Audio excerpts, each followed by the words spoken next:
KR news में आपका स्वागत है। वीडियो देखने से पहले निवेदन है कि हमारे चैनल को सब्सक्राइब एवं बेल आइकन जरूर दबाएं ताकि लेटेस्ट वीडियो आप तक पहुंचे।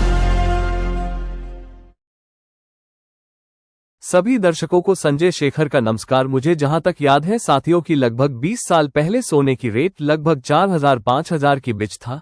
सोने का भाव बढ़ने का कई कारण है, पूरी विस्तार से बताएंगे और कब उम्मीद है सोने का भाव कम होगा ये भी। वैश्विक आर्थिक अनिश्चितता और राजनीतिक तनाव के कारण भी, जैसे चीन ट्रेड वॉर, मध्य पूर्व संघर्ष आदि, निवेशकों को सोने जैसे सुरक्षित संपत्ति की ओर आकर्षित कर रहे हैं। हाल ही में अमेरिका में टैरिफ बढ़ने की आशंका ने सोने की मांग बढ़ा दी है।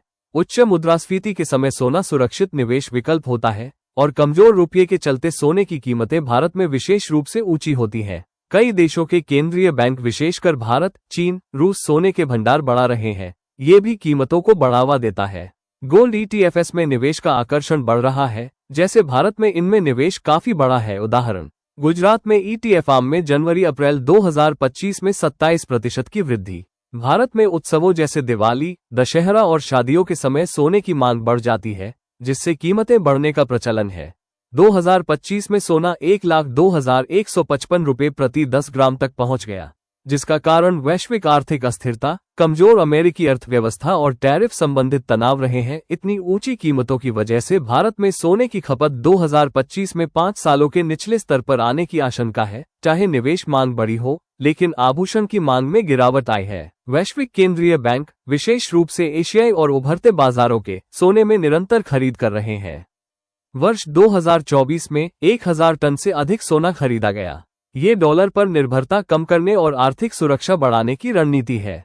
निवेशक अमेरिकी मौद्रिक और वित्तीय नीतियों जैसे बजट घाटा, करों में कटौती और टैरिफ पर विश्वास खो रहे हैं।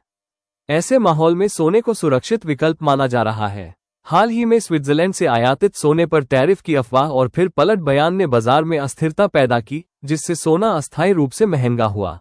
अब बात करते हैं भारत में सोने का खदानें और विदेशों में कहां-कहां है। भारत में मुख्यतः कर्नाटक, झारखंड, आंध्र प्रदेश, राजस्थान, छत्तीसगढ़ और तमिलनाडु में सोना मिलता है। कोलार गोल्डफील्ड्स कभी एशिया की सबसे बड़ी सोना खदान थी, पर अब बंद हो चुकी है। हुट्टी गोल्ड माइंस अभी भी सक्रिय है और भारत में सबसे ज्यादा सोना यहीं से निकलता है। रामगिरी गोल्डफील्ड्स आंध्र प्रदेश में सोना खनन का प्रमुख स्थान, झारखंड और छत्तीसगढ़ यहां सोने की छोटी छोटी खदानें और भंडार मिलते हैं। दक्षिण अफ्रीका खदानें दुनिया की सबसे बड़ी सोना खदानों में गिनी जाती हैं। चीन भी सोने का सबसे बड़ा उत्पादक देश, रूस, अमेरिका, कनाडा, पेरू भी बड़े सोना उत्पादक देश हैं। आखिरकार सोने का रेट कब कम होगा? सोना हमेशा डॉलर में ट्रेड होता है। जब अमेरिकी डॉलर मजबूत होता है तो सोने की कीमत कम होने लगती है। जब अमेरिका या भारत जैसे देशों के सेंट्रल बैंक ब्याज दरें बढ़ाते हैं तो लोग बैंक बॉन्ड में निवेश करना पसंद करते हैं। इससे सोने की मांग घटती है और रेट नीचे आता है। या फिर मांग घट जाना, अगर लोग कम सोना खरीदे, जैसे शादी विवाह या त्योहारों में कम खरीदारी हो, तो भाव गिरने लगता है। शेयर मार्केट भी मजबूत होना एक कारण ये भी है सोने का रेट कम होना। जब स्टॉक मार्केट अच्छा चल रहा होता है तो निवेशक सोना बेचकर शेयरों में पैसा लगाते हैं। इससे सोने की कीमत घट सकती है। युद्ध, मंदी या संकट में लोग सुरक्षित निवेश के लिए सोना खरीदते हैं, तब रेट बढ़ता है। लेकिन अगर दुनिया में हालात स्थिर और शांति हो तो रेट नीचे आता है।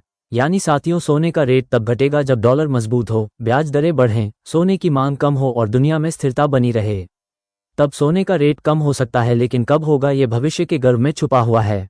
एवं सभी से निवेदन है कि अपनी राय जरूर कमेंट बॉक्स में दे प्लीज। चैनल को लाइक करें, सब्सक्राइब करें, शेयर करें और कमेंट करें।